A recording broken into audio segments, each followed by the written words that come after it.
Have a nice day. Today is Sunday, 12th of January 2025. This day is famous for the celebration of the National Youth Day or Rashtriya Yuva Divas. It's celebrated on 12th of January every year in commemoration of the great spiritual leader, philosopher and thinker Swami Vivekananda, whose unwavering belief in a potential of youth continues to resonate deeply with the young citizens of the country. Now, starting the newspaper with the world news, including violence against minorities, majority of incidents political in nature, not communally motivated, says a Bangladesh police report. France tram accident, dozens injured after two trams collide at Strasbourg station. Prince Harry and Meghan face criticism over the surprise visit to LA. Fire. Los Angeles fire evacuation center. Thousands protest every convention as the Germany's election campaign warns. United States wildfires, earthquake in Tibet, Trump's annexation, talk and Trudeau's resignation, and look at a world event this week. Ukraine captures two North Korean soldiers in the Kursk, Zelensky says. Now, starting with the Hindu newspaper, briefly we have AP Andhra Pradesh together rupees 14,000 crore semiconductor manufacturing facility in Urvankal mega industrial hub.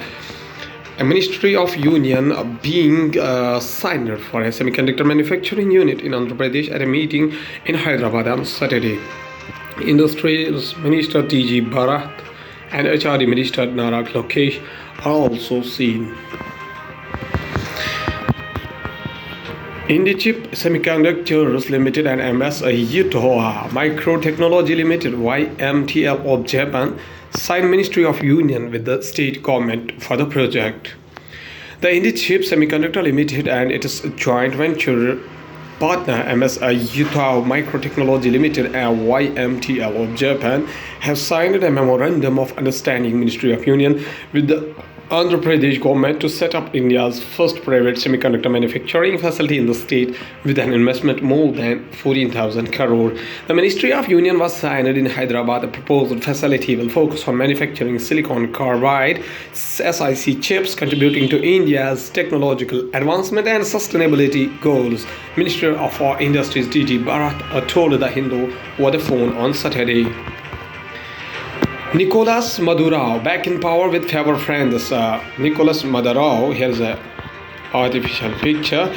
Venezuela's strongman has been sworn in for a third term at a time when the Latin American country is facing international isolation and economic woes. Besides concerns about growing repression at home, more than 11 years after assuming power as Venezuela's interim president following the death of a popular leader Hugo Chavez, Nicolas Maduro has yet again been sworn in the president of the Latin American country. The circumstances of the detention of his post and the reactions to the ceremony from the international actors provide a sense of deja vu.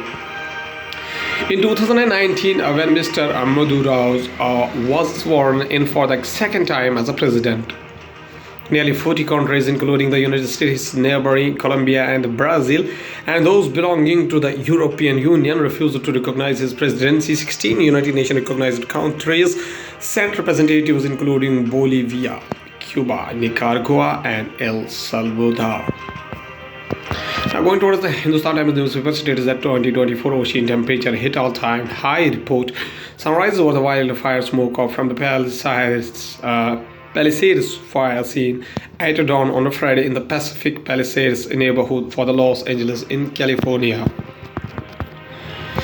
New Delhi. The world's oceans recorded their highest temperature ever in 2024, marking another milestone in a year that has already been declared the warmest on record, according to a new international study published in the Advances in Atmospheric Sciences on January 8, 2025.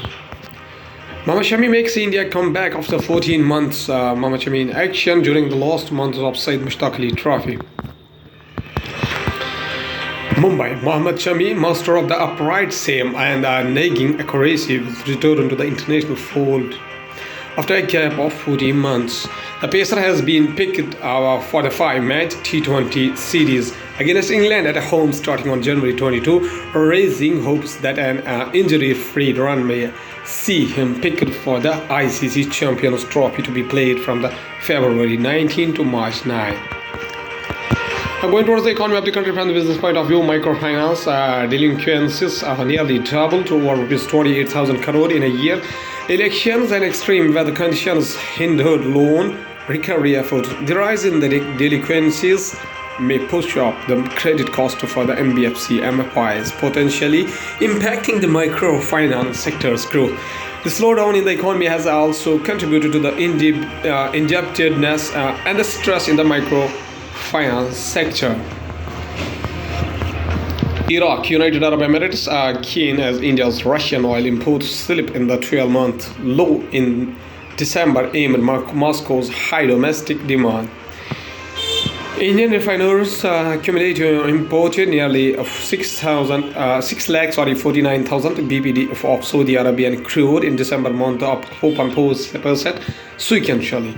According to the industry watchers, domestic oil demand in Russia jumps towards the end of the year as the country refiners come out of the autumn refinery maintenance season at start clocking high capacity utilization levels. Now going to the science and tech we have is groundwater contamination high in India. I explain it, and there is a famous image of contaminated water. The story so far: an assessment of the India's groundwater by the Central Government Water Board (CGWB) found that the several states are grappling with a serious problem of nitrate contamination.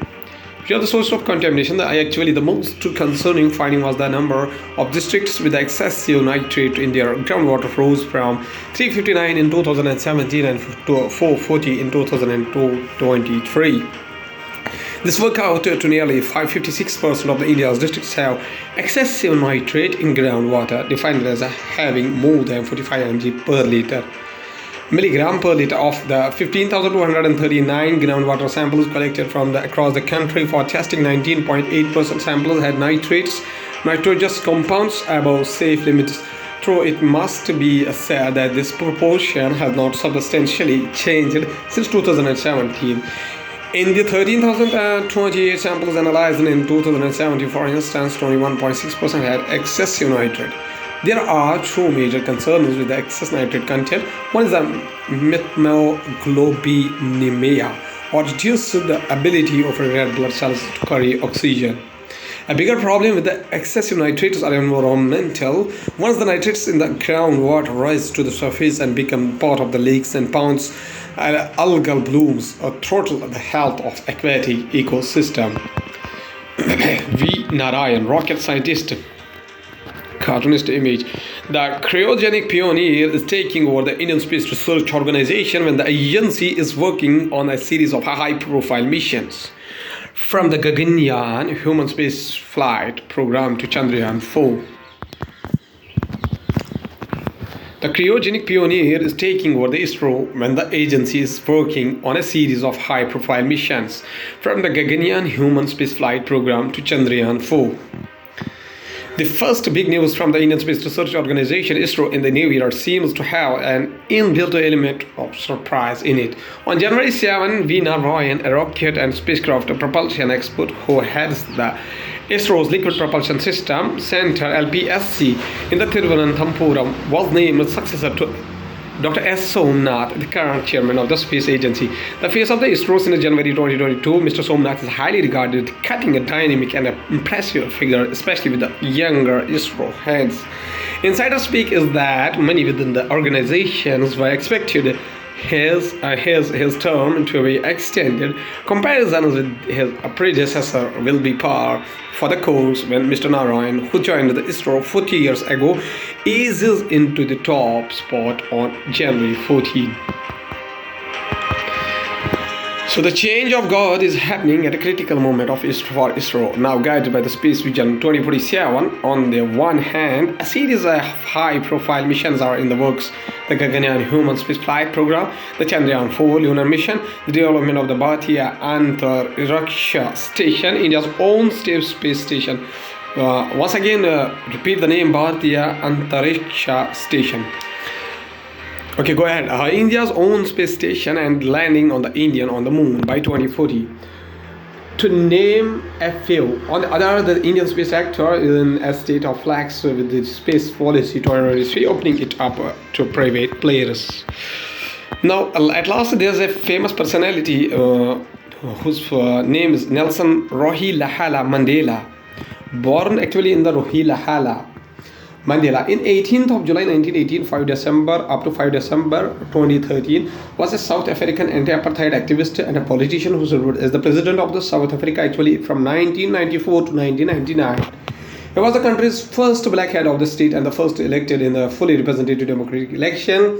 His government focused on the dismantling the legacy of apartheid by fostering racial reconciliation, ideologically an African nationalist and socialist. He served as the president of the African National Congress for ANC party from the 1991 to 1997. Mandela was a controversial figure for much of his life, although critics on the right denounced him as a communist terrorist, and those on the far left deemed him too eager to negotiate and reconcile with the apartheid supporters. He gained international acclaim for activism. Globally regarded as an icon of democracy and social justice, he received more than 250 honors, including the Nobel Peace Prize. He is held in a deep respect within the South Africa, where he is often referred to by his Thembu name, Madiba, and described as the father of the nation. So the famous personality says a very famous quotation also. He says that a good head and a good heart are always formidable combination, but when you add to that a literate tongue or pen, then you have something very special. Okay, thank you.